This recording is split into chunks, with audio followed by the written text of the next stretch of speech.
Bien, dans cette vidéo, nous allons aborder une problématique dont vous avez souvent entendu parler. C'est comment dater des pièces avec cette technique de la datation lithocarbone 14. Alors, on va voir que cette technique fonctionne pour des objets avec un âge au maximum 40-50 000 ans. On va voir pourquoi. Et on va surtout comprendre les principes et que c'est lié en fait aux organismes vivants. Donc on va reprendre quelques bases de la cinétique appliquée aux réactions de désintégration nucléaire. On va définir la vitesse d'un processus, l'activité, le temps de demi-vie, tranquillement. Et vous allez clairement comprendre et ensuite nous allons donner 3 exemples d'applications, d'exercices types que l'on peut vous poser, en particulier en première année à l'université. Alors tout d'abord, revenons à la définition de la vitesse de désintégration. Ça c'est relativement facile. Une vitesse de désintégration d'une substance N, donc dN sur dt, typiquement ça va dépendre avec un facteur lambda de la quantité n au temps t. Et il se trouve que, de manière générale, eh bien, cette quantité n, cette concentration, ce nombre d'atomes, de molécules de la substance qui se désintègre, pourrait être avec une puissance alpha. Or, beaucoup de réactions en chimie, mais en particulier donc dans ces réactions radioactives, ont des vitesses qui, en fait, respectent ce qu'on appelle un ordre 1, c'est-à-dire que alpha est égal à 1, donc je vais l'enlever, et on a ce type d'expression. Alors maintenant, il faut l'ajuster encore un tout petit peu, puisque si on regarde la désintégration de la substance, vous comprenez bien que la quantité dN sur dt est une quantité négative, puisqu'il y a une diminution de la quantité n. Et donc, si on veut exprimer les choses directement en fonction de la concentration de n, vous voyez bien qu'il faut mettre ici un petit moins. Donc ça, c'est l'expression classique de la vitesse d'une réaction, d'un processus de désintégration à l'ordre 1. Ça dépend d'un facteur, lambda, ou on peut l'appeler de différentes manières, selon le domaine où on travaille, fois la quantité de matière, la concentration par exemple. OK ? Donc, ceci, on a l'habitude en mathématiques de l'écrire, on peut aussi l'écrire comme ça, dn sur n égale moins lambda dt. Et de manière assez naturelle et intuitive, on a envie d'intégrer cette expression et on sait intégrer cette expression. On fait l'intégrale dn sur n. Typiquement, entre quoi et quoi? Eh bien, entre un nombre d'objets, une concentration initiale dans le processus que l'on regarde, jusqu'à la concentration ou le nombre d'objets au temps t. Et bien sûr, on va faire pareil ici, donc t0, donc typiquement t égale 0, jusqu'à t. Et donc ça, on sait l'intégrer en mathématiques. L'intégrale de 1 sur n, vous savez que c'est le logarithme népérien, donc on va juste faire ces calculs. Ce n'est pas un cours de mathématiques, ce sont quelques bases pour arriver aux expressions qui vont nous permettre de comprendre le principe de la datation au carbone 14. Donc ici, on a quoi? Donc le logarithme de n, donc on va l'écrire comme ça, entre n0 et n, égale, bon le moins on peut le sortir, moins, lambda c'est une constante, et donc ici, t moins 0, puisque t0 c'est 0, c'est le temps initial. Donc on voit que ici on a simplement log moins log de n0 égale moins lambda t. Voilà. Alors, habituellement, on écrit cette expression de la manière suivante, log de n sur n0 exponentielle égale, moins lambda t. Et on peut garder cette expression, elle peut être utilisée de cette manière-là, mais souvent, on prend en fait l'exponentielle de cette expression, et n sur n0 égale exponentielle moins lambda t. Donc ça, c'est une des formules intermédiaires très importantes, qui est facile à retrouver dans le domaine donc, de la désintégration radioactive. OK? Voilà. Ça peut s'exprimer aussi n égale n0 exponentielle moins lambda t. Vous voyez que tout ça est facile à manipuler.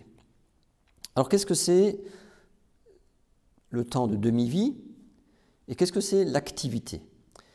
Alors on va commencer par l'activité. L'activité, c'est simplement la vitesse instantanée. Il existe une activité initiale à t égale 0, on l'appelle souvent A0. Il y a une activité, donc une vitesse, à un moment donné. Et cette vitesse, donc cette activité, c'est simplement dn sur dt. Donc on l'avait écrit tout à l'heure, dans la définition de la vitesse, c'est ça l'activité. Donc l'activité, par définition, on va effacer ça.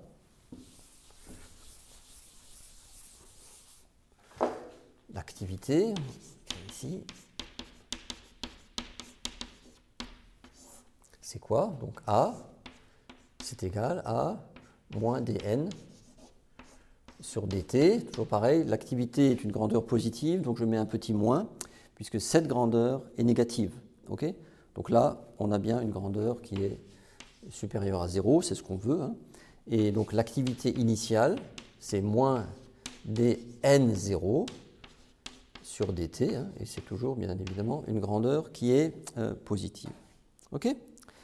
Donc, n'oubliez pas que l'activité, qui est une vitesse, dépend du temps, dépend de la quantité de matière, puisque par définition, cette activité, je rappelle, donc moins dn sur dt, c'est égal à lambda t, lambda n. Ok? Voilà. Donc ça évolue bien sûr en fonction du temps, puisque n évolue. Alors, on sait, on l'a vu tout à l'heure, n égale n0 exponentielle moins lambda t. Donc, à partir de cette expression, on va réécrire ici, n égale n0 exponentielle moins lambda t. Eh bien, on sait que l'activité, qui est définie ici, A, c'est n sur lambda. Vous voyez?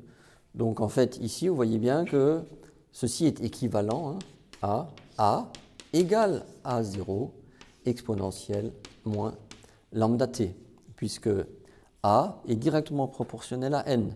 A0 égale lambda n0, A égale lambda n.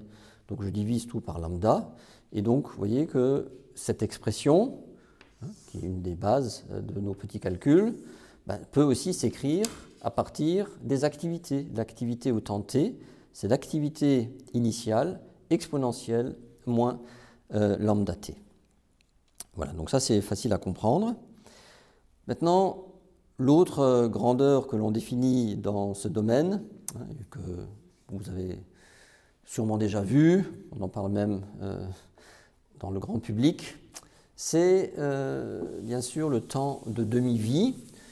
C'est quoi la définition? Temps de demi-vie.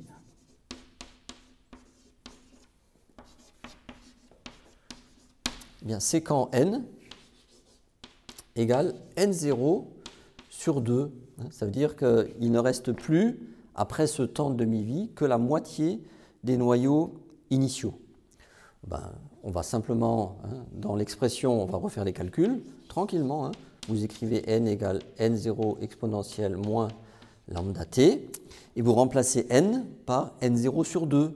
Oui, et bien sûr, le petit t, on va l'écrire d'une certaine manière, on va l'appeler grand T, c'est souvent comme ça qu'on l'écrit, le temps de demi-vie. Donc ici, regardez, on fait n0 sur 2 égale n0, exponentielle moins lambda grand T. OK? Donc vous voyez bien que cette expression ne dépend pas de n0, hein, ça se simplifie. Donc qu'est-ce qu'il nous reste ici? Il nous reste 1 demi exponentielle moins lambda tau. Alors je peux écrire 2 égale exponentielle plus lambda tau. Je prends l'expression, le logarithme de cette expression, log de 2 égale lambda tau. Et donc qu'est-ce qu'on voit? On voit que tau, c'est log de 2 sur lambda. Où lambda, c'est log de 2 sur grand T. Donc vous voyez que quand on connaît le temps de demi-vie, on connaît la constante, lambda, la constante de désintégration radioactive. Donc c'est pour ça que souvent on cherche ce temps de demi-vie dans les processus qui nous intéressent. Bien, donc ceci étant rappelé, ça c'est les bases, vous allez voir qu'on va utiliser ces expressions, celle-ci, dans la manière d'aborder le problème de la datation dite au carbone 14. Eh bien, on a constaté que dans les organismes vivants, il y avait un tout petit peu de carbone 14 qui est un isotope du carbone. Vous savez que le plus abondant, le plus stable, c'est le carbone 12. Mais cet isotope de carbone 14 se désintègre dans une désintégration de type bêta, bêta-, avec production d'un antineutrino électronique. On va écrire l'équation dans quelques instants. Et la question, c'est d'où ça vient ce carbone 14. Alors, ça fait longtemps que l'on connaît ces choses. Eh bien, ça vient essentiellement du bombardement d'azote 14 dans l'atmosphère par des neutrons qui viennent du cosmos. Donc, la réaction, plus des neutrons, eh bien, ça donne du carbone 14. Donc, je rappelle, c'est le 6e élément, ça vous le savez, plus un proton. Voilà. Alors, on vérifie, c'est l'occasion aussi de toujours vérifier quand on écrit une réaction de désintégration ou qui change la nature des atomes, des noyaux, donc dans le domaine de la radioactivité. On vérifie ici 14 plus 1, 14 plus 1, donc ça c'est bon. Et ici, 7 plus 0, 6 plus 1, on a bien le bon nombre de neutrons, le bon nombre de protons. Donc ça, c'est ce qu'on appelle habituellement des neutrons cosmiques. Et c'est ceux-là qui vont générer ce phénomène de désintégration. Et ensuite, eh bien, ce carbone 14, c'est celui-là qui nous intéresse, il a tendance à se désintégrer dans un processus bêta, donc en azote 14, plus un électron, plus un antineutrino électronique. Voilà. Et il n'y en a pas beaucoup. Les gens ont réussi à décompter ce nombre de carbone 14 qui existait dans l'atmosphère. C'est à peu près 1 pour 1000 milliards de carbone 12. Donc, oui, donc c'est quelque chose de faible, mais pourtant, on peut l'utiliser pour les calculs et les exemples que l'on va voir maintenant. Alors, pour comprendre le processus, c'est que ce carbone 14, eh bien, il va être essentiellement présent dans le CO2 atmosphérique. Et ce CO2 atmosphérique, vous le savez, il est consommé par les organismes vivants, par les plantes en particulier, organismes autotrophes, qui, merci à eux, parce que c'est grâce à eux que l'on peut avoir de l'oxygène. Ils consomment ce CO2 atmosphérique. Donc dans les organismes végétaux d'abord, puis bien sûr via la chaîne alimentaire, dans tous les organismes vivants, on va trouver du carbone 14. Et le rapport entre le carbone 14 et le carbone 12, je vous ai dit, il n'y a pas beaucoup de carbone 14 par rapport au carbone 12, mais ce rapport, dans un organisme vivant à un temps t, est à peu près constant. Et lorsque l'organisme vient à mourir, eh bien, ce rapport, bien sûr, diminue puisque le carbone 14 se désintègre, mais bien sûr pas le carbone 12. Donc le rapport carbone 14 sur carbone 12 diminue. Et c'est ce rapport que l'on cherche à mesurer. Aujourd'hui, on a des appareils très sophistiqués qui permettent de le faire. Mais je vous rends attentif au fait que si au tableau noir, là ça semble relativement simple, il faut étalonner, c'est-à-dire qu'il faut bien connaître ce rapport carbone 14 sur carbone 12 dans l'organisme en question. Et aujourd'hui, bien sûr, on peut le mesurer, mais il y a 5000, 10 000, 10 000 ans, les choses ont pu changer. Par exemple, la quantité de neutrons cosmiques peut être modifiée. L'autre chose, c'est que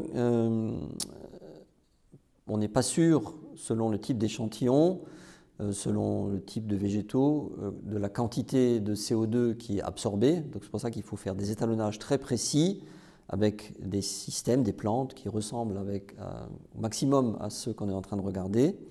Et puis il y a une autre chose dont on parle beaucoup actuellement, c'est qu'il y a 10 000 ans, il y avait peu de CO2 fossile. Or, maintenant, dans notre atmosphère, il y a beaucoup de CO2 qui vient aussi de la Terre. Et ce CO2, bien sûr, est plus pauvre en carbone 14 que le CO2 atmosphérique, puisqu'il a déjà eu le temps de se décomposer. Donc vous voyez que finalement, les bases de l'activité initiale ne sont pas si évidentes. Et c'est pour ça qu'il faut faire des étalonnages le plus précis possible. Et c'est pour ça... Alors, aujourd'hui, la moyenne de ces désintégrations dans un organisme vivant, c'est à peu près 15,3 désintégrations par minute et par gramme d'échantillon. On va le noter quelque part ici, pour se souvenir, mais souvent ça sera donné dans les énoncés. Donc le A0, aujourd'hui, c'est à peu près 15,3 désintégrations. Donc je vous rappelle, désintégration, c'est une vitesse par minute et par gramme d'échantillon. Voilà. OK ? Et le temps de demi-vie de ce processus de désintégration du carbone 14, on le connaît, grand T, c'est à peu près 5730 ans. Donc on l'exprime souvent en années. Donc, si vous connaissez le temps de demi-vie, vous faites log de 2, 0,693 à peu près, divisé par ça, et vous avez, le lambda, pardon, vous avez une valeur de lambda qui vaut à peu près, sauf erreur de ma part, 1,2097 10-4, donc lambda doit valoir à peu près 1,2097 10-4, évidemment année moins 1, parce que c'est respecter la dimension, c'est inversement proportionnel. OK ? Bien, alors dans les exercices qu'on vous proposera typiquement en première année à l'université, eh bien, on vous donnera, par exemple, un rapport d'activité. On dit, voilà, on mesure un rapport d'activité qui n'est plus que de 75% de l'activité initiale. Ou alors, on mesure directement un nombre de désintégrations par minute et par gramme d'échantillon. Ça, c'est au départ, quand l'organisme est vivant, mais quand l'organisme est mort, bien sûr, ce nombre de désintégrations, cette vitesse de désintégration diminue. Donc, on va prendre 3 petits exemples et vous allez voir, c'est juste des applications numériques de ce que je viens d'expliquer. Alors, tout d'abord, je lis l'énoncé, je vais l'introduire dans la vidéo maintenant. Donc, dans un objet ancien, il y a des traces de carbone, donc ça veut dire qu'il y avait probablement un lien et des traces de quelque chose qui était vivant. On trouve un rapport carbone 14 sur carbone 12, 25% seulement, 25% de ce rapport dans un échantillon étalon qui rend mieux compte possible de cet échantillon. Donc je vous rappelle, c'est important, c'est pas si simple, puisque ça dépend de beaucoup de paramètres qui ont pu évoluer au cours de l'histoire de l'humanité, même les 10 000, les 20 000 ou 30 000 dernières années. Donc qu'est-ce que ça veut dire concrètement? Ça veut dire que le rapport, nombre carbone 14, on va l'écrire comme ça, sur nombre carbone 12 aujourd'hui, c'est 0,25, 25%, du rapport N0 carbone 14 sur N0 carbone 12. Que j'écrive correctement, ça c'est 14. Bien. Alors, quand vous écrivez ça, vous savez que ça, là, ça ne change pas. Dans l'échantillon, ce n'est pas une substance qui se désintègre, donc vous voyez que vous pouvez l'enlever, donc vous avez directement le nombre de carbone 14, 0,25, fois le nombre de carbone 14 initial. OK? Alors, là, on peut, sans faire des calculs très sophistiqués, on voit quelque chose qui nous rappelle en fait le temps de demi-vie, mais ce n'est pas un temps de demi-vie, là, c'est-à-dire que c'est encore 2 fois plus. C'est-à-dire que si c'était le temps de demi-vie, on aurait le nombre de carbone 14, 0,5 fois le nombre de carbone 14 initial. Or là, on a 0,25, c'est-à-dire on a 2T, 2 fois le temps de demi-vie. Donc on voit que finalement, le temps qui correspond à ce rapport-là, évidemment, puisque le rapport, cette fois-ci, on va l'écrire ici, vous voyez bien que le rapport N sur N0, j'écris ça, c'est pas un demi, mais c'est un quart. Et donc, en fait, en termes temporels, ça veut dire que le temps qui s'est passé, c'est égal à 2 fois le temps de demi-vie. Donc 2 fois le temps de demi-vie, ça fait 5730 ans fois 2, soit à peu près 11 000, j'ai noté 460 années. Voilà, donc ça c'est un premier exemple relativement simple.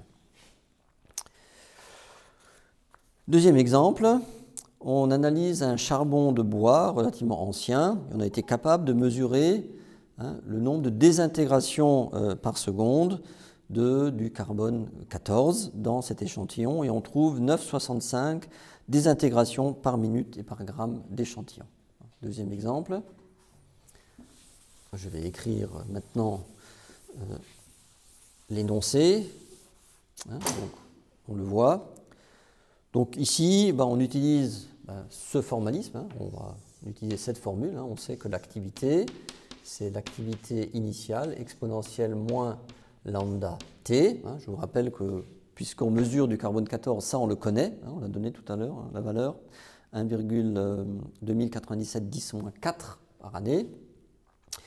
Ça on le connaît, 15,3. Et ça, on le connaît, c'est ce qu'on vient de donner, c'est 9,65. OK ? Donc, on y va, on fait de l'application numérique. Je suis mes notes pour ne pas raconter de bêtises.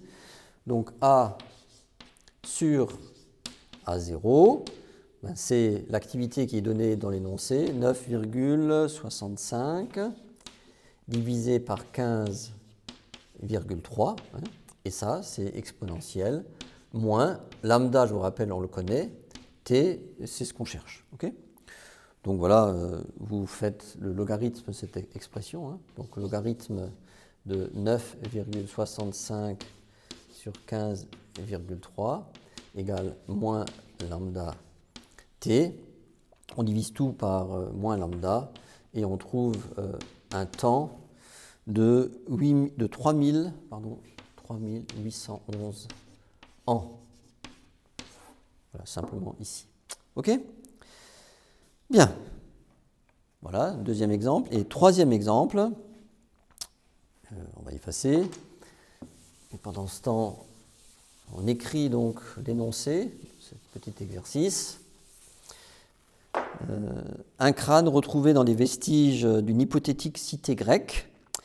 On a mesuré son activité et on trouve une valeur correspondant à 89% de l'activité moyenne des organismes vivants d'aujourd'hui, hein, avec toutes les précautions d'usage dont j'ai déjà parlé 2 fois.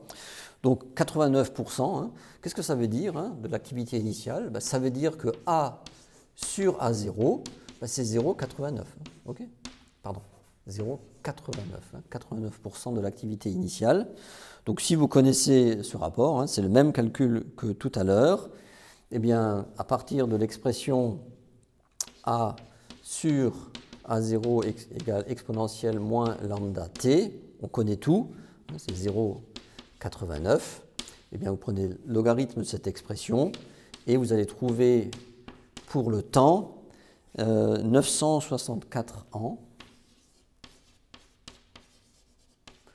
Et donc, c'est seulement à peu près 10 siècles, ce n'est pas une cité grecque. Hein. Donc, vous voyez, quand on trouve des crânes, on peut avoir une idée si ce crâne correspond à des gens qui ont vécu il y a 2000 ou 3000 ans, ou plutôt des gens qui ont vécu il y a quelques siècles. Hein. Et donc, dans ce cas, hein, on trouve bien que ce n'est pas un crâne qui a appartenu à nos ancêtres les Grecs.